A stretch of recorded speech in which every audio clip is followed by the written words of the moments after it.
स्तोत्र 116. मोन्नांतलो वाटावलोल्या मनशाची दिनवासनी. जोय जोय सर्वेस्पोर. सर्वेस्पोराच्या मोगान म्हजें काळीज भरलां, कित्याक म्हजी विनोनी ताणें आयकून घेतली. हांवें ताका उलो मारलो ते वेळार ताणें म्हाका रोखडोच कान दिलो. मोन्नाच्या फासांनी म्हाका वेळो घालो. नरकाच्या आकांत म्हजेर आयलो. कोंती दुखीन हांव बुडलोलो तेन्ना हांवें सर्वेस्पोराचें नांव घेतलें. सर्वेस्पोर म्हाका निवार. सर्वेस्पोर प्रमाणीक आनीक दयाळ आमचो देव माये मोगान भरलोलो. सर्वेस्पोर साद्या बोल्यांचो आस्कारी. हांव निराधारी आसलों ताणें म्हाका वाटायलो. ओतम्या म्हज्या परतून शांत राव, कित्याक सर्वेस्पोरान तुका आपलें बरेंपण दाखयलां.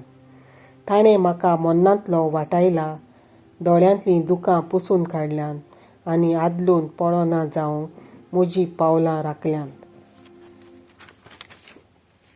जिव्या मनशाच्या देसान सर्वेस्पोराचे नदरे मुखार चलतलों. कोंती दुखींत हांव सारकोच बुडलां अशें उलयतना पर्यान हांव विस्वास दवरतां.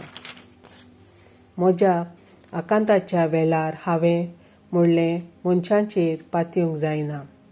सर्वेस्पोरान म्हाका इतलें बरें केलां कसो म्हूण हांव ताका फारीक करतलों.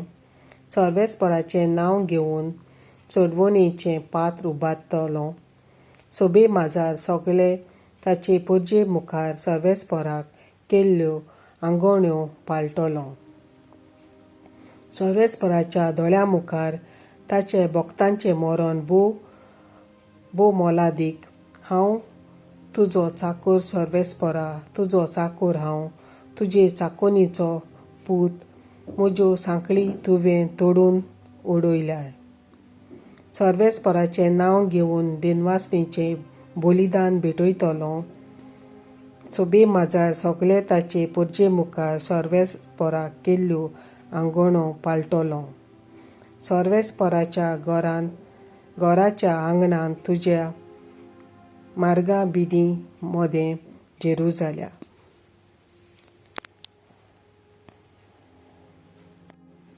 स्तोत्र 117.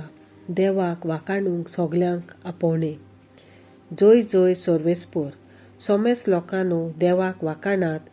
सर्वोय पोरजांनो यावेक नांव वाडात. अकोल मोगाची ताची तीर कशी, दयाळ आमचो देव ससनाक विस्वाशी.